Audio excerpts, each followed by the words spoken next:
Hey guys, what's up? So I don't know if anybody really knows about attachment styles, but there's 4 attachment styles. There's fearful avoidant, there's dismissive avoidant, there's anxious preoccupied, and there's secure. Pretty much fearful avoidant is all of them put together except for secure. They're dismissive, fearful, and anxious. So pretty much they have a push and pull about what when it comes to relationships, about wanting to be there in a relationship but also wanting to be distant. It's like a hot and cold thing. Dismissive is pretty much speaks for itself. Anxious preoccupied is when you can be very clingy, you need to be reinforced, you need to you're very anxious, like you need to know that you're not going to be abandoned. That's a big thing for them and for the fearless. It's for all of them actually, but the anxious preoccupied can be very clingy because they're scared of being abandoned. And the secure is the stable, one that can have a healthy relationship and communicate and do all that. They're secure within themselves and everything. So, when you're texting an anxious avoidant, they're going to want to text all day. They're going to get very clingy, but they do it and they like nonstop, but they like always on their phone, like having to text you. And the reason for this is, again, they want reinforcement. They want to have that like feeling of connection, and they want to make sure that they're not getting abandoned. It can be really unhealthy, but at the same time, the anxiousness can be so strong that you're gonna leave them, that they get too attached to you. Again, it's not that healthy, but it can be a reinforcement of the more they feel comfortable, the less they'll do it. So it all really depends on you if you're dating an anxious avoidant, preoccupied, and how you want to deal with the situation. If you can sit down and just have a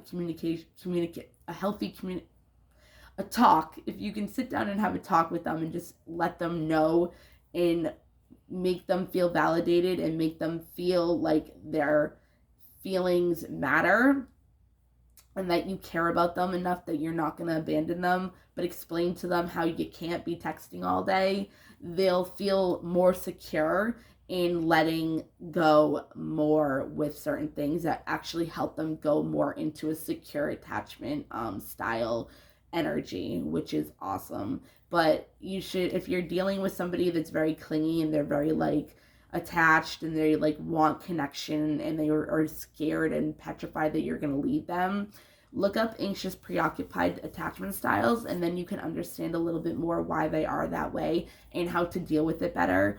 Also, if you feel like that you might be a certain kind of attachment, well, everybody has an attachment style, but if you find out how you could maybe be in yours, you can also see how you can work with both energies, both attachment styles, and how you can make it work together.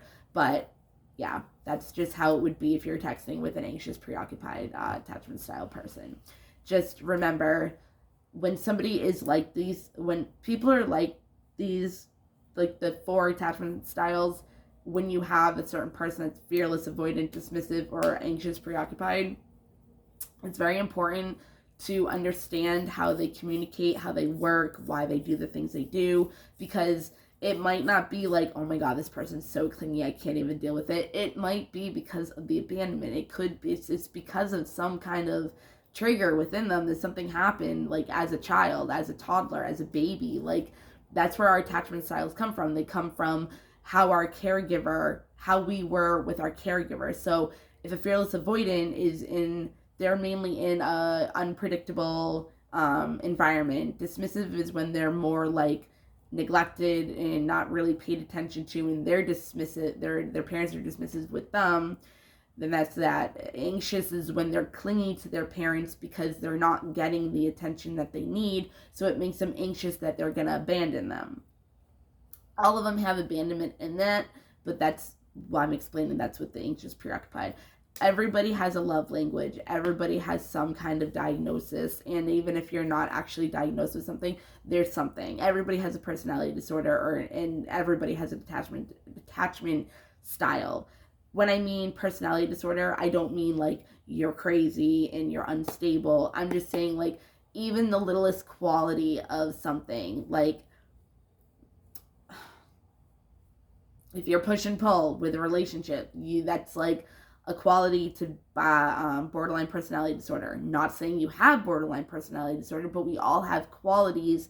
Like, people could have narcissistic qualities, but they're not an actual narcissist. You know what I mean? Like, so this person could have, everybody has something that makes them who they are as a whole because of what they've been through. So I just wanted to add that as well. So if you're dealing with somebody that's really clingy and they need to be texting you 24/7, and if you don't text them right away, they get scared and they like freak out, that's usually an anxious preoccupied. And if you care enough about this person, look it up and see how to deal with that and communicate more on how you guys can make things work and make this person feel more stable in the connection, where they don't feel like they have to be up your ass 24/7. Okay, I hope this helped in some way. Bye, guys.